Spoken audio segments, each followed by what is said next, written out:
तो इस वीडियो में मैं आप लोगों को गणित के आगे के अध्यायों को बताने वाला हूँ, जहाँ से आपके एग्जाम में प्रश्न आने हैं। तो चलो देख लेते हैं वार्षिक पेपर में जो प्रश्न ना इस अध्याय से आने वाले हैं, उनको मैं बता देता हूँ।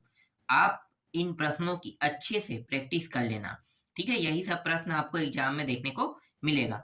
तो अध्याय 6 जो है निर्देशांक ज्यामिति दिया हुआ है और इस अध्याय से 1 अंक, 2 अंक और 4 अंक के प्रश्न आने हैं। तो मैं आपको 2 और 4 के बारे में अभी जानकारी दे रहा हूँ, है ना?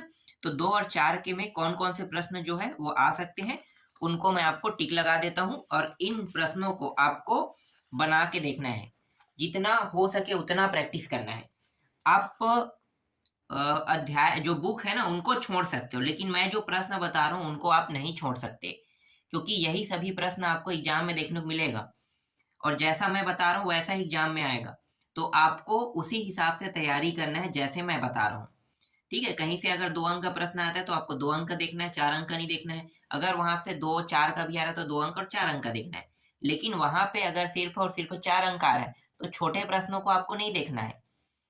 अगर आप छोटे प्रश्नों को देखते हो तो आपका टाइम वेस्ट हो जाएगा और आपको उसमें कोई नंबर नहीं मिलेगा। क्यों? क्योंकि वो प्रश्न आएगा नहीं, है ना? तो आपको पूरा का पूरा जैसे मैं बता रहा हूँ वैसे ही आपको तैयारी करना है। मैं सभी सब्जेक्टों के बारे में जानकारी दूंगा। जितने भी सब्जेक्ट है, सब सब्जेक्ट में जो आईएमपी क्वेश्चन है वो पूरा मैं बता दूंगा। उन सारे प्रश्नों को पढ़ते रहना, ठीक है? तो चलो देखते हैं। देखो, अति लघुत्तरी प्रश्न क्रमांक 1 में ये वाला प्रश्न है, ठीक है? यहाँ पे देख लो, ध्यान देना ना, प्रवणता और y अक्ष पर काटा गया अंतःखंड ज्ञात कीजिए। तो आपको प्रवणता भी बताना है और अंतःखंड बताना है, ठीक है? इसके लिए आपको एक सूत्र का उपयोग करना होगा। जैसे कि यहाँ पे देखो, ये प्रश्न है, यहाँ से क्या किया, y के मान को निकाल दिया है ना, y को अकेला करके देखो, कुछ हल करके y का मान निकाला है। अब यही क्या बनाता है, अंतःखंड बनाता है। और देखो यहाँ पे आगे देखो, यहाँ पे m का मान है ना, तो m का मान 3/5 और c का मान ये है। तो ये प्रवणता है और ये c जो है ये अंतःखंड है, ठीक है? रेखा की प्रवणता ये और अंतःखंड ये। इससे संबंधित बहुत सारे प्रश्न हैं और आपको सभी प्रश्नों को नहीं देखना है, कुछ प्रश्नों को समझना है और बस उनमें ही प्रैक्टिस करना है कि हाँ भाई अंतःखंड क्या होता है, प्रवणता कैसे निकालते हैं। उसके बाद ना 1-2 प्रश्न बनाने के बाद जब आपको समझ में आ जाएगा तो आगे और इससे संबंधित प्रश्न नहीं देखना पड़ेगा, क्योंकि जो भी प्रश्न आएगा आपसे बन ही जाएगा, है ना? तो कई प्रश्न ऐसे जो रिलेटेड है, तो बस आपको ये जानना है कि पूछा क्या है। देखो दूसरा भी वही है ना? प्रवणता और अंतःखंड बताना है, ये भी बन जाएगा आप लोगों से। सरल प्रश्न है और ये टिक भी मैंने कर दिया है। तो ये प्रश्न देखना, ये प्रश्न भी वही है, तीसरा वाला अंतःखंड वाला, है ना? अब देखो यहाँ पे थोड़ा सा चेंज हो गया है। मूल बिंदु से बिंदु 2-2 के बीच की दूरी ज्ञात कीजिए कह रहा है, देखो, है ना? तो दूरी ज्ञात करने के लिए आपको इस सूत्र का उपयोग करना है और ध्यान देना यहाँ पे, अगर एक मान दिया है, देखो बिंदु क्या दिया हुआ है, 0 0, और यहाँ पे क्या कहा है, मूल बिंदु। तो मूल बिंदु का मान कितना होता है, मतलब यहाँ पे 2 2 दिया है और मूल बिंदु का मान क्या होता है, 0 0 होता है। तो ये x1 y1 x2 और y2 होगा, ठीक है? पहले x2 माइनस x1, इसके बाद वर्ग प्लस y2 माइनस y1 फिर वर्ग, ठीक है? ये सूत्र किसका है, दूरी ज्ञात करने का सूत्र। याद रखना, ये सूत्र दूरी ज्ञात करने का सूत्र है। इसी सूत्र में आपको x1 x2 y1 y2 के मान को रखना है। जब हल करोगे तो ये मान आपको प्राप्त होगा। समझ में आ गया? इससे कुछ प्रश्न है उनको भी देख लो, ये भी उसी तरह से बनेगा जैसे अभी मैंने दिखाया है ना। चौथा प्रश्न, छठवां भी वैसा ही है, ठीक? ये 7वां प्रश्न देखो, 7वां प्रश्न में देखो क्या क्या है, मूल बिंदु से दूरी ज्ञात कीजिए। देखो फिर बिंदु है फिर मूल बिंदु है, तो आपको क्या करना है, वही ट्रिक लगाना है, ठीक है? ये प्रश्न भी वैसा ही है। फिर ये 7वां प्रश्न देखो, ये 7वां नहीं 8वां प्रश्न। यहाँ पे देखो पहले से ये मान दे दिया है ना, और यहाँ पे कहीं पे भी मूल बिंदु नहीं कहा है, तो आपका x1 y1 x2 y2 यहाँ पे बन जाएगा। जब हो जाएगा तो आप सूत्र में मान रखना, दूरी ज्ञात हो जाएगा, है ना? 2 प्रश्न है, दोनों बन जाएंगे। 9वां प्रश्न भी देखो, ये 2 2 नंबर के प्रश्न अभी जो मैं बता रहा हूँ, ये इंपॉर्टेंट प्रश्न है और इसको भी देखना, ठीक है? दूरी ज्ञात करने वाला सभी प्रश्नों को बना के नहीं देखना है, उससे संबंधित सिर्फ कुछ प्रश्नों को देखना है बस, ठीक है? देखो यहाँ भी दूरी ज्ञात करना है तो ये तो बन जाएगा। अब दूरी ज्ञात करने वाला आपको समझ में आ गया। देखो कुछ प्रश्न ऐसे भी हैं, जैसे कि x अक्ष के समांतर रेखा की प्रवणता ज्ञात कीजिए। तो x अक्ष के समांतर कह रहा है ना? तो रेखा की प्रवणता ज्ञात करना है। तो देखो x1 x अक्ष की प्रवणता की बात कर रहा है, तो आपको क्या करना है, x1 ध्यान देना, x अक्ष के अक्ष देखो, मैं यहाँ पे आपको थोड़ा सा समझा देता हूँ, ऐसे लायक तो नहीं है समझाने के, आप लोगों को पता होगा।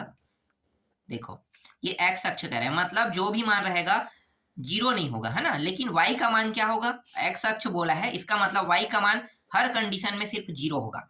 लेकिन एक्स का मान एक दो तीन या माइनस तो होगा नहीं, ठीक है। चलो माइनस में भी रख के देख लेते हैं, एक ये दो, ठीक है, इस तरीके से।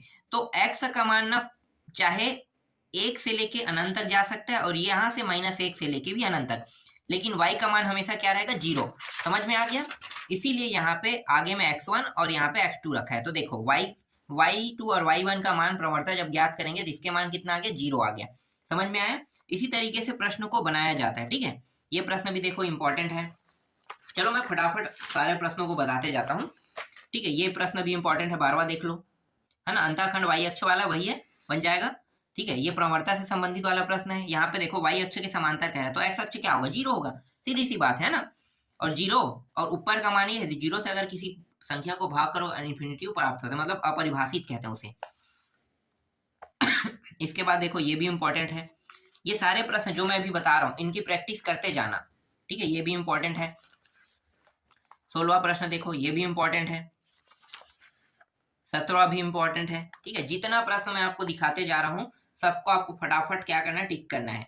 ध्यान देना, प्रश्न में क्या कहे, दूरी ज्ञात करने के लिए कहे तो दूरी ज्ञात करने का सूत्र। सभी प्रश्नों को बना के नहीं देखना है, कुछ को देखना है, ठीक है। ये सब इंपॉर्टेंट है। अगर आपको इनमें से 2-3 प्रश्न समझ में आ गए दूरी ज्ञात करने वाला, तो बस उतने ही बनाना, बाकी आप लोग ना बनाने की कोशिश भी मत करना, ठीक है। क्योंकि जब आपको समझ में आ गया तो हर प्रश्न दूरी ज्ञात करने वाला आपसे बन जाएगा।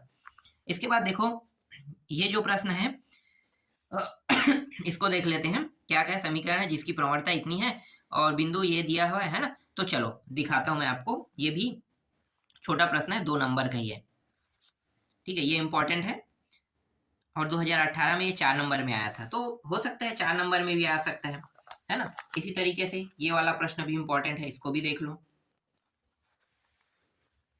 तीसरा प्रश्न भी इंपॉर्टेंट है, चौथा भी इंपॉर्टेंट है। ये सारे प्रश्न जो मैं अभी आपको बताते जा रहा हूँ उनकी प्रैक्टिस करते जाना, ठीक है। 5वां भी इंपॉर्टेंट है। देखो 6वां भी इंपॉर्टेंट है। इसमें तो लगभग बहुत सारे प्रश्न इंपॉर्टेंट है, अभी तक मैं शायद ही छोड़ा हुआ हूँ ना, ठीक है। जितना मैं बताते जा रहा हूँ आपको तो देखना ही पड़ेगा। ये भी इंपॉर्टेंट, 8वां 9वां देख लो, ये भी इंपॉर्टेंट है।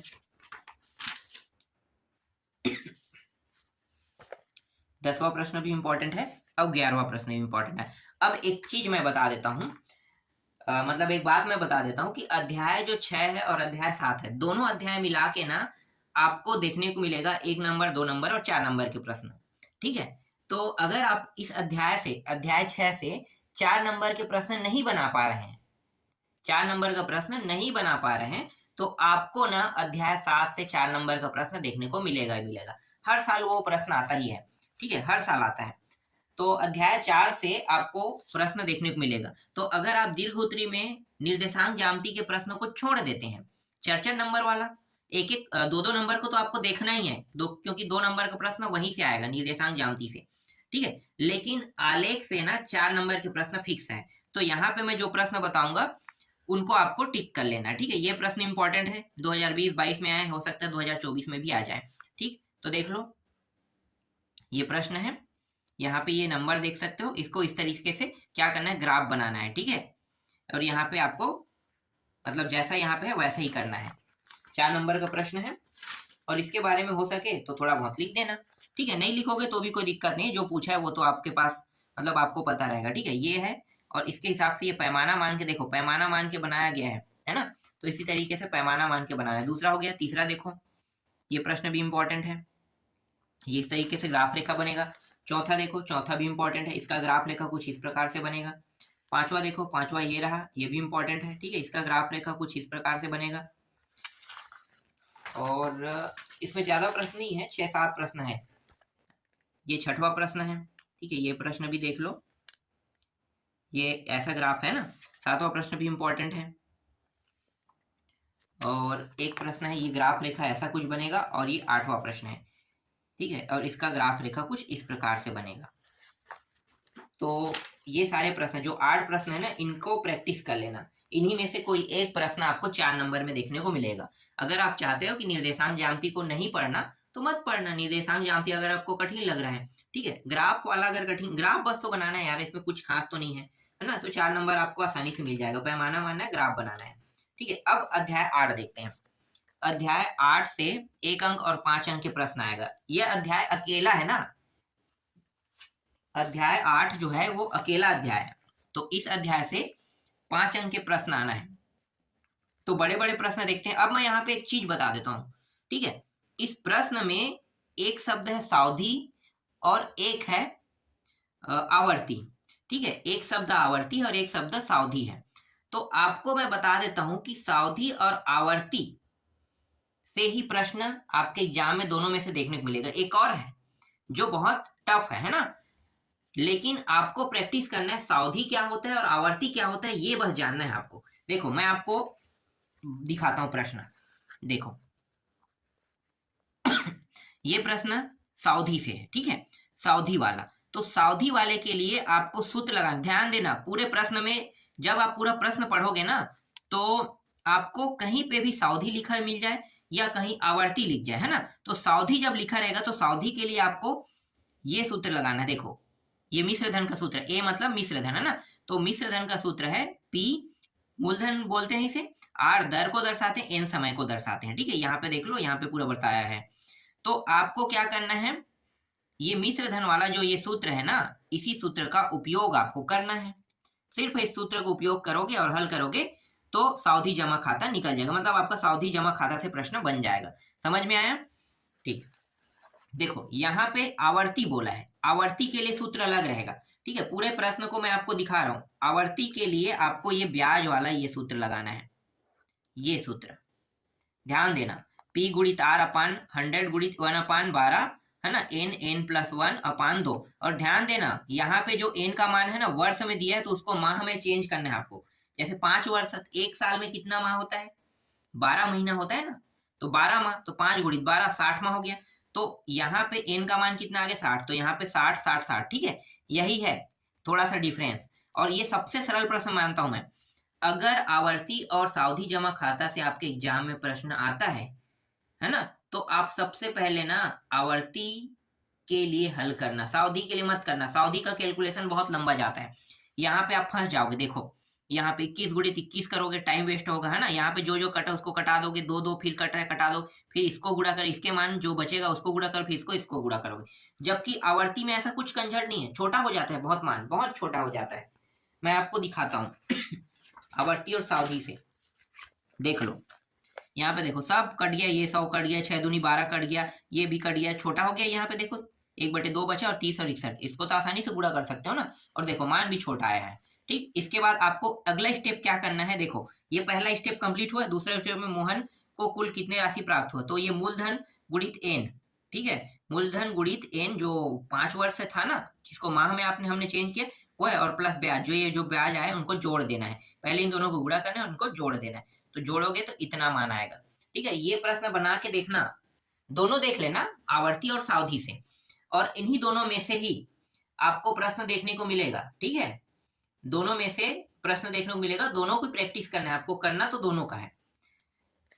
और यहाँ पे देखो फिर से आवर्ती कह दिया है, तो आपको पता है यही सूत्र लगेगा, है ना, इनको भी प्रैक्टिस कर लेना। यहाँ पे देखते हैं ये इसमें क्या कहा है, यहाँ भी आवर्ती, देखो आवर्ती मतलब ये वाला सूत्र याद करना है आपको, ठीक।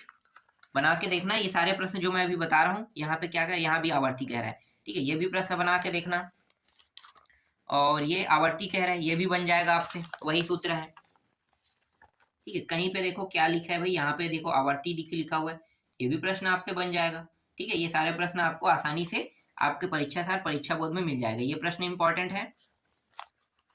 10वां प्रश्न, 9वां प्रश्न देखो ये इंपॉर्टेंट है, ठीक है। यहाँ पे देखो क्या लिखा है, सावधि लिखा है, तो आपको कौन सा सूत्र लगाना है, ये वाला, यही चीज आपको ध्यान देना है, ठीक है। वर्ष आप जानते हो, प्रतिशत जानते हो, ठीक है, मूलधन भी जानते हो, ठीक है। पी का मान क्या बनेगा ये तो पता है, लेकिन सूत्र कौन सा लगेगा ये जब तक कि आपको पता नहीं रहेगा तब तक नहीं बनेगा, ठीक है। ये इंपॉर्टेंट है, और ये प्रश्न भी इंपॉर्टेंट है, ठीक। 11 प्रश्न है। अब यहाँ पे मैं आपको दिखाता हूँ, ये प्रश्न भी आता है एग्जाम में, मैं लेकिन आपको इसे पढ़ने के लिए नहीं दूंगा, ठीक है। यहाँ पे राइट पड़ गया है, लेकिन मैं कहूंगा कि आप इस प्रश्न को ध्यान ही मत दो। क्यों ध्यान मत दो कह रहा हूँ, देखो इसका कैलकुलेशन ना, ये जो है ना, जब आप 11th क्लास में जाओगे ना तो अकाउंट पढ़ते हो ना, ये अकाउंट से संबंधित प्रश्न है। इसमें देखो मैं आपको दिखाता हूँ क्या होता है। ये उसका आधा हिस्सा है ना। देखो यहाँ पे 2 लाख रुपया तक कोई ब्याज नहीं ना, 2 लाख एक होने पर 10% ब्याज, ठीक है। फिर 5 लाख, 2 लाख 1 रुपये से 5 लाख रुपए तक के 10% ब्याज कह रहे हैं। 5 लाख 1 रुपया से लेके 10 लाख के बीच 20% ब्याज है ना। तो यहाँ पे ना इसका जो तरीका है थोड़ा सा डिफिकल्ट है। पहले क्या करोगे, टोटल देखो कुल इनकम कितना हो रहा है ये हमें देखना है। देखते हैं कितना है। यहाँ पे देखो 4,10,000 है ना कुल इनकम हो रहा है। तो ये 4,10,000 में, ठीक है, जो दान उन है सबको कटाना पड़ेगा। प्रधानमंत्री राहत कोष में ये 20,000 दे रहा है, तो 4,10,000 में कितना माइनस हो गया है ना, हर चीज माइनस होते जाएगा। वृद्धाश्रम में जा रहा है तो 12,000 का 50%, 12,000 रुपया दे रहा है, तो सरकार की ओर से 50% इनको छूट हो रहा है, मतलब 6,000 का छूट हो रहा है। तो कुल कितना दे दिया, मतलब जो छूट हो रहा है वो देखो 26,000। 26,000 को क्या करेंगे, 4,10,000 में घटा देंगे, कितना हुआ 3,88,000 इनका इनकम हुआ है ना। ये 3,88,000 का हमें क्या करना है, ध्यान देना, छूट प्राप्त करने हेतु बचत करें और सामान्य भविष्य निधि ये सब काटना है। मतलब देखो कितना लंबा चौड़ा कैलकुलेशन है, तो ये आपसे नहीं बनेगा। तो इसीलिए मैं आपको कह रहा हूं कि इस प्रश्नों को आपको नहीं देखना है, आपको सिर्फ आवर्ती और सावधि में फोकस करना है।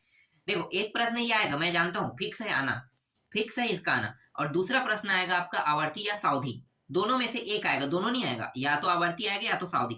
पर आपको प्रैक्टिस दोनों को करना है, आवर्ती सावधि को, इसको नहीं करना है, ये टाइम वेस्टेड है ना। तो इन प्रश्नों को छोड़ देना। मुझे पता है यहाँ से कौन कौन से प्रश्न आने वाले हैं। अभी जो मैं आपको दिखा रहा था ना वाणिज्य वाला, तो वहां से फिर भी मैं आपको नहीं दूंगा, सजेस्ट भी नहीं करूंगा, कोई मतलब नहीं, एकदम फालतू है वो। और ये 7वां प्रश्न देखो आवर्ती का है, बस सूत्र याद रखना, ये सूत्र लगाना बन जाएगा, ये इंपॉर्टेंट था, हो गया, ठीक है, इतना प्रश्न है। तो अध्याय 8 से मैंने बता दिया, अब अध्याय 9 देखते हैं। देखो अध्याय 9 से आने वाले प्रश्न जो है 1 अंक 2 अंक और 6 अंक के आएंगे, 1 2 6। इसी अध्याय से, अकेले अध्याय से 1 अंक 2 अंक 6 अंक के आएंगे। तो चलो मैं आपको बताता हूँ प्रश्न, बहुत सरल रहता है ये अध्याय, सबसे सरल अध्याय। देखो ये पहला प्रश्न है, टिक कर लेना, ठीक। 2 अंक का प्रश्न है, ये 2 अंक का प्रश्न ये भी है, बस प्रैक्टिस करना है आपको। 3 अंक 2 अंक का ये भी है, चौथा देखो ये भी है, 5वां भी देखो, 6वां 7वां 8वां भी है, 9वां प्रश्न देख सकते हो, ठीक है। ये सब 2 2 अंक के प्रश्न हैं। 10वां प्रश्न भी इंपॉर्टेंट है, 11वां इंपॉर्टेंट है, 12वां इंपॉर्टेंट है। बस एक एक बार प्रैक्टिस करना सारे प्रश्नों की, ठीक है। 13वां इंपॉर्टेंट है। और ये 14वां जो प्रश्न है ये 4 नंबर का प्रश्न है, ठीक है। इनके आने के चांसेस नहीं के बतौर है, आप चाहो तो इसे छोड़ सकते हो, इसके आने के चांसेस नहीं के बतौर है, ठीक है। 15 देखना है, लेकिन 15 इंपॉर्टेंट है। 16वां इंपॉर्टेंट है, ये 2 2 नंबर के, 17 18, ठीक, 19 देख सकते हो, 20। सभी प्रश्नों को नहीं बनाना है आपको, अगर इनमें से कोई संबंधित प्रश्न समझ में आ गया ना तो आगे बढ़ जाना है और इनको छोड़ देना है, ठीक है, क्योंकि आपको समझ में आ गया है। मैं उन लोगों के लिए दे रहा हूं जो गणित में थोड़ा कमजोर है और प्रश्नों को समझ नहीं पाते जल्दी, उनके लिए है ये, ठीक है। सभी प्रश्न जो इससे संबंधित है, रिलेटेड, उनको छोड़ देना, ठीक है। अगर आपको ये ऐसे प्रश्न समझ में आ गया तो आपको पूरा समझ में आ गया, समझ लो। 24वां हो गया, 25वां हो गया। अब आते हैं बड़े प्रश्नों में, ठीक है। ये वाला प्रश्न, इनके भी आने के चांसेस नहीं के बतौर है, फिर भी मैं दे रहा हूं, है ना। समय रहेगा तो प्रैक्टिस कर लेना। ये वाला प्रश्न भी नहीं के बतौर है, आने के चांसेस नहीं के बतौर है, ठीक है। इनको भी चाहो तो आप प्रैक्टिस कर सकते हो। और ये तीसरा प्रश्न, ये भी नहीं के बतौर है, ठीक है, इनके आने के चांसेस नहीं के बतौर। हाँ, लेकिन यहाँ पे मैं आपको सजेस्ट करूंगा कि ये जो 3 प्रश्न मैं बता रहा हूँ इनको प्रैक्टिस कर लेना, क्योंकि यहाँ से 6 नंबर के प्रश्न आने हैं, तो 3 3 अंक के 2 प्रश्न भी ये दे सकता है, ठीक। अब देखते हैं जो फिक्स है 6 नंबर में अकेला आने वाला, ये प्रश्न इंपॉर्टेंट है। 6 नंबर में अकेला आ सकता है, 6 नंबर में अकेला ये प्रश्न आ सकता है, 6 अंक में अकेला ये वाला प्रश्न आ सकता है, और ये भी प्रश्न अकेला आ सकता है, ठीक है। 7वां प्रश्न, ये 8वां प्रश्न, 3 3 अंक है ना, और ये 9वां भी 3 3 अंक। तो इन प्रश्नों को आप चाहो तो छोड़ सकते हो, 8वां ये वाला, ठीक है, और ये 9वां छोड़ सकते हो, इनके आने के चांसेस नहीं के बतौर है, ठीक। ये गलती से टिक हो गया है। 10वां प्रश्न ये आ सकता है, 11वां प्रश्न ये एग्जाम में आ सकता है, ये भी 6 नंबर का प्रश्न है, ठीक है। ये 12वां प्रश्न एग्जाम में आ सकता है, इनको प्रैक्टिस कर लेना है। और ये 13वां प्रश्न भी गलती से टिक हो गया है, इनको आप चाहो तो देख सकते हो, नहीं नहीं, ये 2 नंबर में आ सकता है, 2 नंबर के हिसाब से इसकी तैयारी करना, बहुत छोटा है, देख लो, है ना। और ये 14 नंबर के जो प्रश्न है यहाँ पे मैं जो आपको दिखा दूँ, ये इंपॉर्टेंट है। बस इतना ही प्रश्न इसमें है, ठीक है। तो अभी जो प्रश्न मैंने बताया है, सभी प्रश्नों को आपको क्या करना है, तैयारी कर लेना है। इसके बाद अध्याय 10 को देखते हैं। अध्याय 10 जो है, ऊंचाई और दूरी है 1, 4, 5, है ना। मतलब 4 और 5 नंबर के प्रश्न आएगा, यहाँ से एक प्रश्न ही आएगा ऊंचाई से, या तो 4 अंक के आएगा या तो 5 अंक के। तो हम सिर्फ बड़े प्रश्नों को देखेंगे, छोटे प्रश्नों को नहीं देखेंगे, और सभी प्रश्नों को देखने की आवश्यकता नहीं है। इसमें चाहो तो बहुत सारे प्रश्नों को छोड़ सकते हो। देखो, एक तो आपको ये प्रश्न देखना ही देखना है, ठीक है। मीनार वाला, शिखर वाला, धरातल 20 मीटर वाला है ना, ये प्रश्न आपको देखना ही देखना है, ये बहुत इंपॉर्टेंट है। दूसरा है ये वाला प्रश्न, ठीक है। इसको चाहो तो आप छोड़ सकते हो, ये इतना इंपॉर्टेंट नहीं है, ठीक है। ये चाहो तो छोड़ सकते हो इसको। इसी तरीके से ये वाला प्रश्न भी इतना इंपॉर्टेंट नहीं, चाहो तो इसको भी छोड़ सकते हो, ठीक है। जो मैंने अभी दिखाया है ना, वो हालांकि मैं आपको दे रहा हूँ, आपके पास समय रहेगा तो प्रैक्टिस कर लेना, एक प्रश्न समझ में आएगा सभी प्रश्न बन जाएंगे, इसीलिए, ठीक है। ये भी इतना इंपॉर्टेंट नहीं है। चौथा, यहाँ पे इसको दे रहा हूँ, लेकिन आप चाहो तो इसको भी छोड़ सकते हो, इसके आने के चांसेस नहीं के बतौर है। इसके बाद 2 मीनार की क्षैतिज ऊंचाई, ठीक है, ये प्रश्न इंपॉर्टेंट है। 5वां प्रश्न, इनकी प्रैक्टिस आपको करना है। 6वां प्रश्न की प्रैक्टिस करना है, ठीक है। 7वां प्रश्न देखो, इसकी प्रैक्टिस करना है आपको। 7वां के बाद ये 8वां प्रश्न, इसकी भी प्रैक्टिस करना है। और ये 9वां प्रश्न, इसकी भी प्रैक्टिस कर लेना है आपको। ये आसानी से आपके गाइड में मिल जाएगा, परीक्षा बोध परीक्षा सार में मिल जाएगा, ठीक है ये। और ये 10वां प्रश्न भी इंपॉर्टेंट है। 11वां देखो, ये भी इंपॉर्टेंट है। इसके बाद ये 12वां इंपॉर्टेंट है, 2 प्रश्न और है। और ये 13वां प्रश्न, इनको भी आपको देखना है, ठीक है। ये 2 नामों से जाना जाता है, अलग अलग नाम है उनके, है ना। और ये 14वां प्रश्न, ये भी इंपॉर्टेंट है। और एक प्रश्न और है, ये 15वां प्रश्न, ठीक है। तो 3-4 प्रश्नों को आप छोड़ सकते हो, ठीक है। 3-4 प्रश्न जो शुरू में मैंने बताया था उनमें से, और उसके बाद बाकी सभी प्रश्नों की क्या करना है, आपको तैयारी करना है। तो अभी मैं आपको 5 तक की बता रहा हूँ, मतलब टोटल 6 से लेकर 10 अध्याय तक बता रहा हूँ। बाकी अध्यायों का वीडियो आपको नेक्स्ट वीडियो में मिलेगा।